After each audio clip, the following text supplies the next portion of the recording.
Hey, welcome to the GTN Show. Join me as I'm going to be wading through the muddy waters that have just been stirred up again surrounding the rear bottle mounts in Ironman races. I'm also going to be delving into something that's always got me that I didn't even know was a thing. I'm talking about Strava Tax. On top of that, we have some incredible feats of human endurance, as well as going to be covering all of the weekend's races.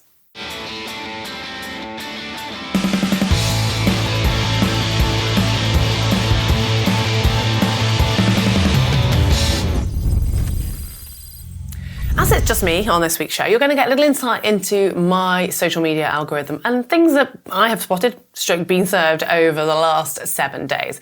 And this first one, I must admit, I had seen a little bit, but hadn't really read it properly before last week's show, is quite incredible. This is the story after the 100k at Snowdonia, the UTS race, which was obviously 2 weeks ago now.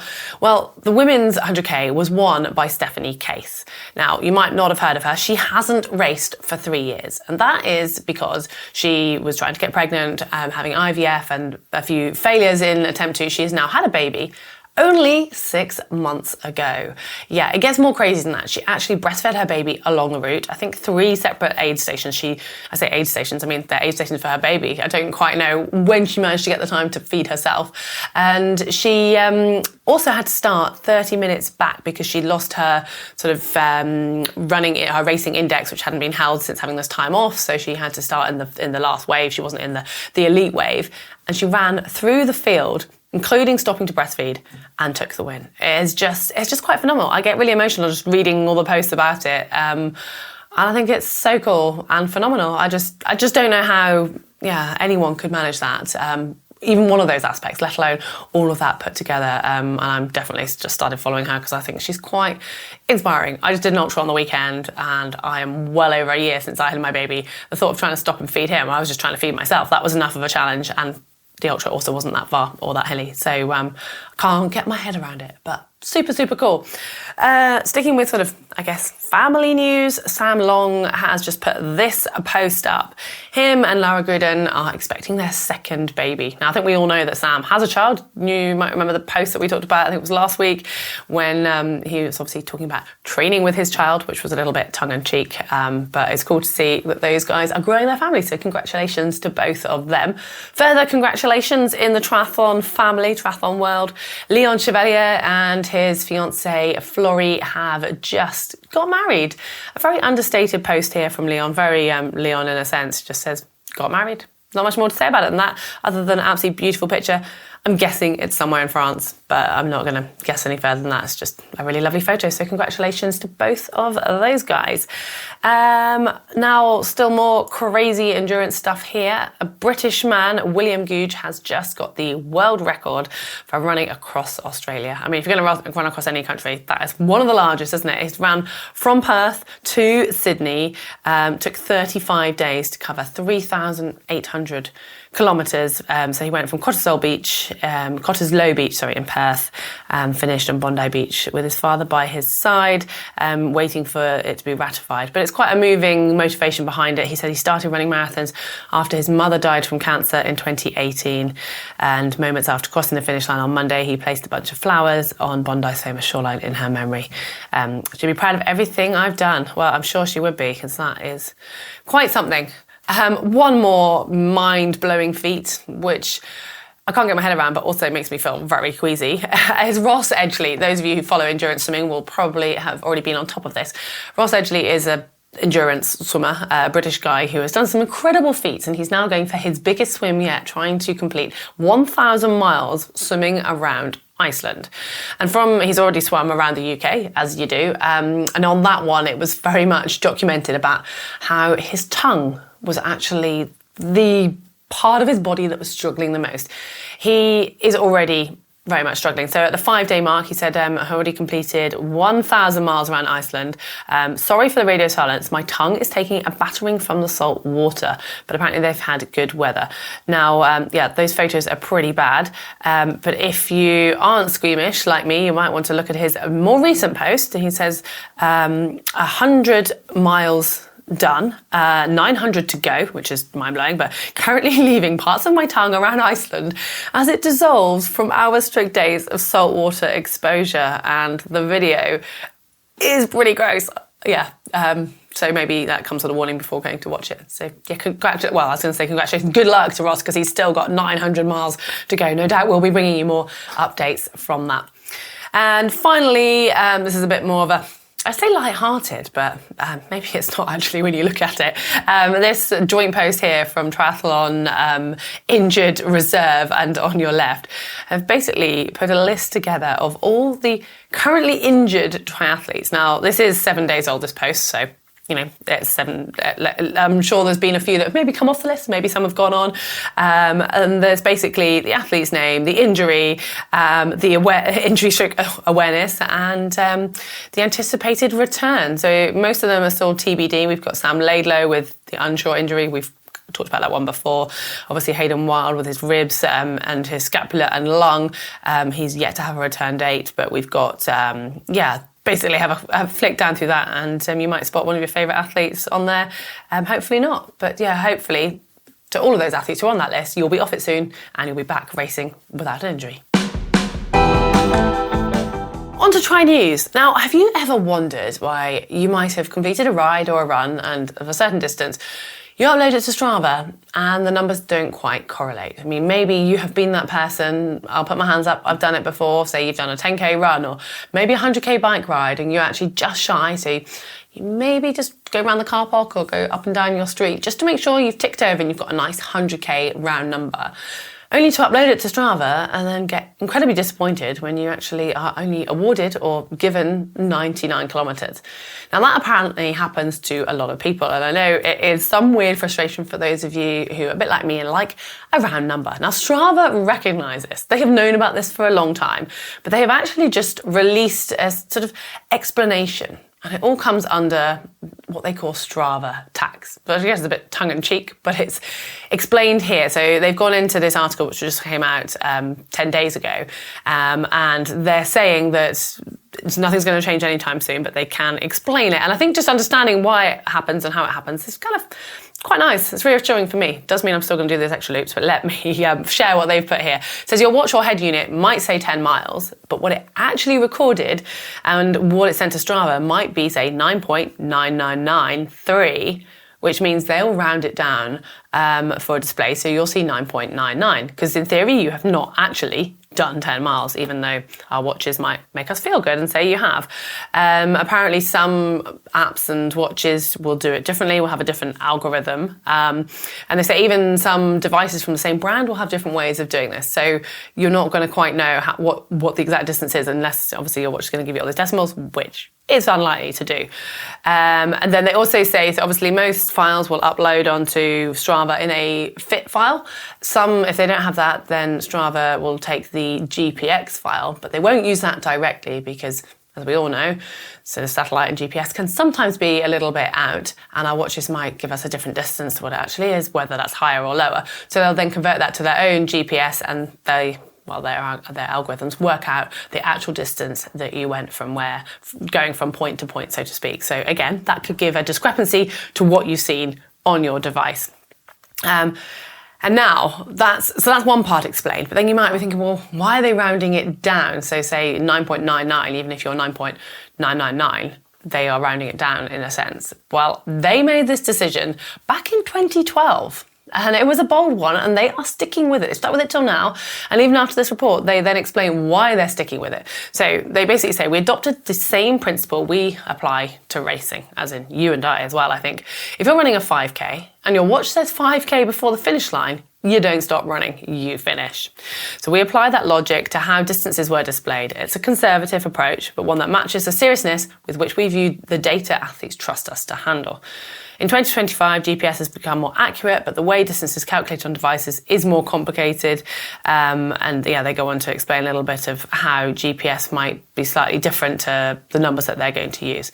So I find it really interesting that is why maybe unless you know exactly how your device works, just buffer that little bit, and then you're not going to have that frustration. Because how often I have done a run and thought, I'm just going to stop as soon as I get to 10k, then I'll walk home. Now I'm always going to do 10.1, and I'll be happy with those Strava numbers. Well, moving on, what is going on at the moment in the world of triathlon rules? Well, in the last 7 days, all the talk has been focused around the storage, where you can carry your bottles, etc. on your bikes. Now, we know that World Triathlon and then Ironman, which follows World Triathlon predominantly, changed the rules back in the spring. We covered this on the show of what you can carry, how much you can carry, and where. So basically, you had 2 1-litre bottles at the front, 2 1-litre bottles at the back. There's a lot more intricacy than that, but those are the basic rules. And it all seemed a little bit complicated, but, fair enough, everyone was getting their heads around it. Problem being, it's only just becoming implemented right now. So everyone sat on those rules and nothing really happened until, this last weekend. And as a result, it's all kind of blowing up because it turns out there is actually some confusion around these rules still. I'm just going to remind you of what actually it says. This is all with regards to what's put on the rear storage, so behind the saddle. And here is a little part from the explanation. It says, with rear carriers, there's another imaginary 30 by 30 centimetre box that the mount or cage carrier, etc. must fit into. Bottles are specifically excluded from that measurement. Athletes may carry a maximum of 2 litres of fluid across 2 bottles with an individual capacity of 1 litre. It makes things somewhat standardised. And then it goes on to say, if you're an athlete with a bike that has frame hydration built in towards the back of the bike, your rules are different. Your frame hydration is limited to a total capacity of 2 litres. Crucially though, you are not allowed to then have rear hydration carriers. Well, to help with the understanding of these rules, there is what you would think is a very useful document called the Rule Interpretation Document, which bizarrely has actually caused the confusion because it says here, this is the main kind of quote that everyone's getting confused by, I think is the best word to describe that. It says, on bicycles with hydration systems that are integrated into the frame, no additional attachments may be added to the rear of the frame. Now, it doesn't clarify where those hydration systems are, but it was originally thought of as those that had hydration systems clearly at the back, like the Specialized Shiv, for example, that has that sort of tail fin look that's on the back, and then you can sort of see, well, okay, then that's fair enough if I'm not allowed to add a bottle cage and my, some sort of toolbox on top of that. However, the interpretation of these rules, or of this interpretation document, if you're still with me, in theory include a lot more bicycles. Now, Slow Twitch have reported this and gone into the depths, and they have put a list on their site that include, what they're saying that include bicycles such as the Quintana Roo, the Scott Plasma, Specialized Shiv, as we've already mentioned, that one's more obvious, the Trek Speed Concept, the BMC Speed Machine. The list goes on, and it's quite likely that you watching this might have one of those bicycles, which is just kind of making everyone go into a little bit of a panic, because in theory this is already being implemented. Yet we haven't seen or heard the fallout from the races that have just gone over the weekend. There's also confusion as to whether this is now implemented for the pros or is it just for the age groupers. We've got some big races coming up this weekend, Ironman Hamburg for the pro women and also the age group field. Slow Twitch, the author Ryan, has actually apparently reached out to Ironman for clarification, as have other broadcast outlets, and we're yet to hear the exact clarity on this. So please don't shoot me. I don't know exactly what the rules are. I don't know what I would do if I was racing.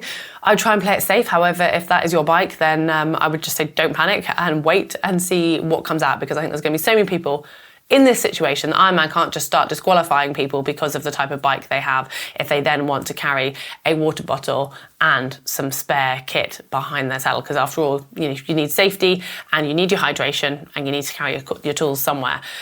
It obviously all stemmed originally from the hydration mounts going a little bit crazy and becoming fairings, but this now feels like they've adapted the rules to take this into consideration, but they haven't written them clearly enough. And it does seem, it's very much small print, but it's small print that could be rather vital if you end up getting disqualified.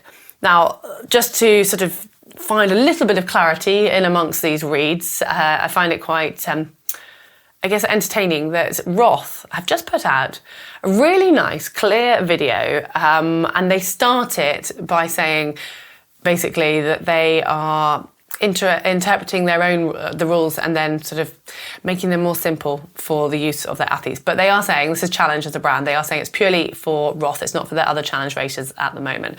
And they are sticking with a 30 by 30 at the back of your bike, but they are saying that if your bike comes with something that is already part of it, whether you can attach it or not, doesn't matter, but say it has some sort of storage at the back behind the seat post, that does not count and does not have to be within that 30 by 30. They have a really clear video on it, and I actually found it quite interesting just to watch, to understand the Ironman rules as well as their rules. So maybe go and check that one out if you're racing Roth. But even if you're not, and it might just help you to sort of get your head around this slightly. But I'm hoping by next week, this is either all blown over and we've got something far more exciting in the world of triathlon that is occupying our time, or we have some really solid clarity on this. It is giveaway time. Our partners, Orca, are celebrating 30 years of being at the forefront of research and design in wetsuits. And they have a very cool new wetsuit called the Orca Apex 30. Now, Mark and James have been lucky enough to have a swim in that. If you haven't yet spotted their video, Mark has done a deep dive into, I guess, some of the history behind the triathlon wetsuit, which I find very interesting, but also all the technology that is now in this brand new wetsuit. Now, they are very lucky to get their hands on one because there are only 200 that are being made, and you guys have the chance to be lucky enough to get one of these wetsuits. All you need to do is to enter the competition, go to the description, the link in the description below, click on that, fill in your details. You have to answer a simple question. If you need help, I would suggest watching the video that Mark has done because the answer is in that. Now, this is open to anyone in the UK, the EU and the USA. It's open now until the 6th of June, next Friday, and we will announce the lucky winner in the show the following Tuesday, the 10th of June. Good luck. Now for race news. We had 3 middle distance races. So we'll start off with Challenge St Polton, which was won by Chloe Sparrow from Great Britain. This is her first win as a professional athlete. She beat Anna Paminka, who came second, and Gabrielle Maria Oban in third. The men's race was won by Yannick Scholfer. Will Draper was second. He's having a very busy season indeed. Andre Kubo was third. Is 70.3 Krakow, which I think should be renamed the Laura Philipp race because she basically does this every year and wins it, and it always looks really cold and miserable. But I guess she likes to race in front of a home crowd. She had a strong race. She did take the win with the fastest bike and the fastest run, but still only 4 minutes ahead of Caroline Pohl in second and Laura Janssen in third. The men's race was won by Lasse Nagard Preister. Fabian Kraft was second and Nick Emd third. That was actually, interestingly, a full German podium for both the men's and the women's races in Krakow. Maybe no one else is tempted by that sort of notoriously bad weather that they tend to have at this time of year. Then we also had 70.3 Shanghai, and that was won by Nicole van der Kay on the women's side. This is her very first 70.3 distance, so obviously having raced the last 2 Olympics, she has stepped up. She beat Nina Deron in that, but she had the fastest swim, bike and run. So an impressive performance for her first sort of middle distance race. Nina Deron second and Cassie Heaslip third. And Nicole put here, I'm half an Ironman. Woohoo! Finally, so that's very cool. It doesn't quite have the same ring to it, does it? So maybe she'll be stepping up to an Ironman in a few years' time. The men's race was won by Switzerland's Max Judah, Nicholas Free second, and Justin Metzler was third. So obviously quite a lot of racing going on, but there's a couple of very big races this weekend coming, and we've mentioned them a few times in the last couple of shows, but as we are just now a few days out, probably should quickly take a look at the start list for the next in the Ironman Pro Series. It is Ironman Hamburg. Now, this is only a race for the pro women, and I think the big names, or the big sort of matchup we're looking forward to seeing is Kat Matthews racing again, who's been in incredible form this year, coming up against Laura Philipp. And obviously we saw that incredible battle between the two of them when Laura took the win at the Ironman World Championships in Nice last year. So it's going to be the first time we're seeing those two racing over the full distance again. We've also got Jackie Herring, Anna Reichman, who's had a good start to the Pro Series, Marjolaine Pierre as well, who was 4th in Nice. So some really big names, Danielle Lewis, Els Visser. It's going to be a really exciting race to watch. Just maybe also to keep an eye on what their bottles are doing. Might give us some info on how we need to set our bikes up. Also, this weekend is the T100 San Francisco, and the lineup is exciting here. where do I start? The women's race, we've got Kate Waugh, who just showed that incredible performance, sort of, I guess, out of the blue for those of us watching from afar in Singapore. Taylor Spivey and Ashley Gentle are going to be in that lineup. We've got Julie de Ron and Jess Learmonth, who's hopefully got over her issues she had in Singapore. There's a lot of wild cards as well. Taylor Knibb is down to be racing. Holly Lawrence, as we mentioned last week on the show, she's doing that as well as her first Ironman, so it's going to be cool to see her back at the start line after having a baby. So there's a lot of big names to watch there. Men's side, Martin van Riel, we obviously saw him do that incredible back-to-back from South Africa straight to Singapore, where he's still podiumed. Can he actually take the win this week? That will be the question. Yuri Kulin, Sam Long is still trying to crack the T100 distance. Rico Bogan, Vincent Louis, who sort of struggled a bit in the heat in Singapore. We haven't quite seen his full potential. Carl Smith, Jason West. And again, there's a few exciting wildcards turning up. We've got Aaron Royal, Justin Real, to name but a few. Jake Birtwistle as well. So some fast short course athletes in that mix. So plenty to look forward to over this coming weekend.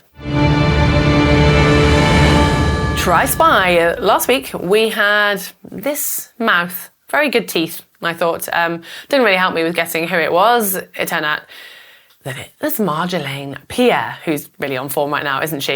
We had a couple of wrong answers. Run Fish Brad said Kat Matthews. Mayan Aftaf Ali said Paula Finley. We had Little Tigger, who takes the win, saying Marjolaine Pierre. Well done. Maybe we were too kind. Now, this one, I don't know if this is really easy or not. So our cameraman first gave us one. I don't pick these. Gave this original image, and I straight away was like, I know who that is. And for me to know, that's quite something, because I'm not particularly great at just sort of recognising pieces of anatomy of famous pros. So we've changed it and gone a little bit harder. I don't know if this is now hard enough. We'll soon find out, won't we? So leave your guesses, or if you're really sure, your answers in the comments section below. Say what? Don't worry, that'll be mellowed out again next week. Sorry if that hurt your ears. We had, obviously, lots of comments, but we have chosen to look at a few comments from the video on race day essentials and what you guys might have forgotten in the past. I'm not even going to start with my list because it is quite extensive over time. Actually, in modern pentathlon, my sport that I did actually race professionally, I have forgotten some major things, including my gun and my jodhpurs. Yeah, I'm going to stop there before you start judging me. But I did actually forget my whole competition bag one day and left it in the hotel. And the hotel was like an hour away from the competition start. It's basically like forgetting your bike.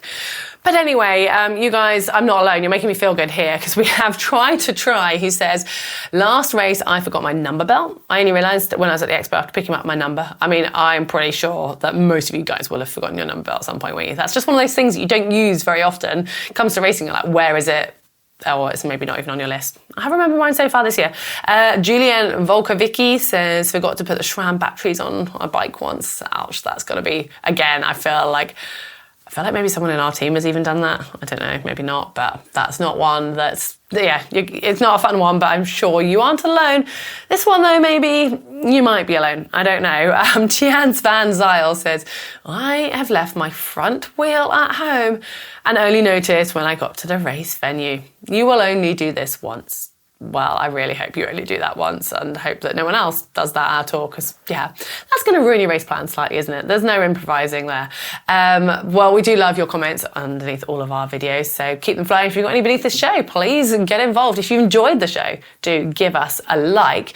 And if you want something to look forward to, well, we have a video coming out this weekend when James goes and races the Challenge Championship, and he used every advantage legally that he could get to get his best performance.